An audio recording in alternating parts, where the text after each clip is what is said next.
So, what would you think Mayor Daley's greatest achievement for the city has been?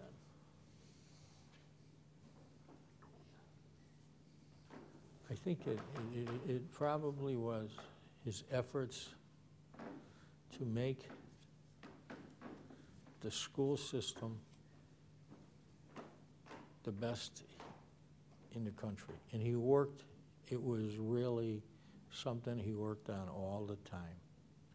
And it was very, very challenging.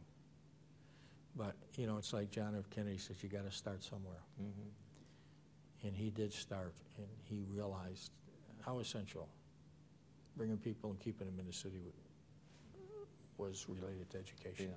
Well, I think it's even though he was criticized, and I right. can remember him going down to Springfield. I went with him and young Bill Daley, and he made an impassioned plea for funding like we do all the time. And he'd sit up in that office at late at night with the union people and the teachers trying to resolve these strikes. His greatest asset was his ability to compromise. He made it happen. Yeah. You know, he compromised. He says, there's got to be a solution. We're not walking away until it's resolved. And he'd keep people in rooms until it was worked out. You didn't go home. And he was, to get back to education, he was very proud of UIC, right? That was one of his... You know, when I think about Florence Scala and, you know, that neighborhood, and I see it today, it's just, I mean, Taylor Street is better. That whole west side is better, the hospital complex. Maxwell Street has beautiful buildings living there and now retail and restaurants. The young mayor started a forum, his family, about 5 years ago at the University of Illinois. I go to every year.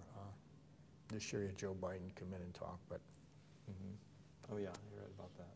He had 25 mayors from throughout the world, not from throughout the, you know, these people were, you know, just unbelievable. And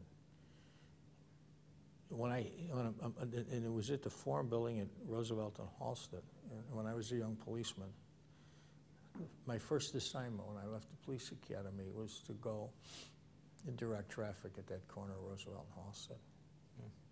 And they told me, you got to wear white gloves out there. That's how they, you know, and I'm a young guy, and this is Maxwell Street, and you know where I'm out there directing traffic like I'm on Michigan Avenue. Right.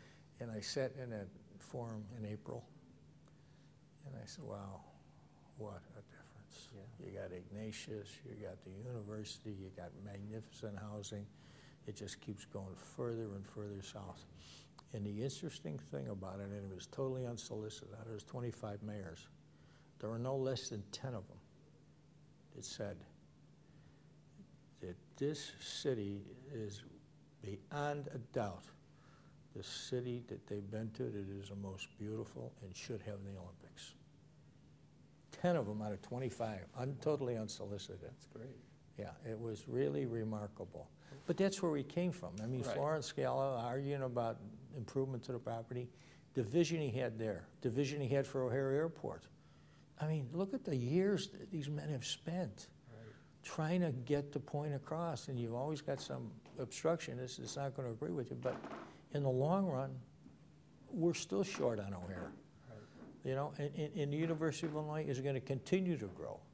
And IIT, which was a small school in those days, now is huge. So it all goes back to the education, how he felt that, you know, we've got to really give the residents of the city a first-class educational opportunity from kindergarten, Head Start, all the way through college.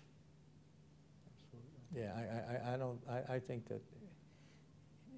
think that in those days, those were the embryonic days where you really had to start, say, where do we start?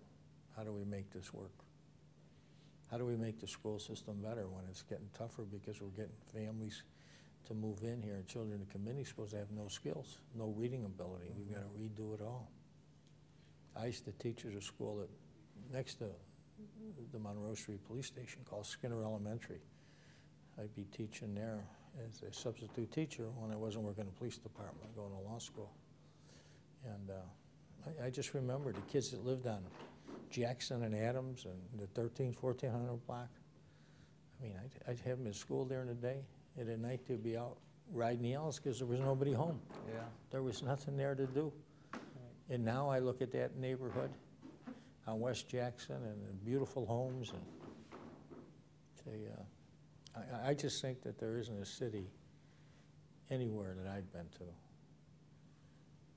that is as beautiful and as not only with the people, but the physical in the business.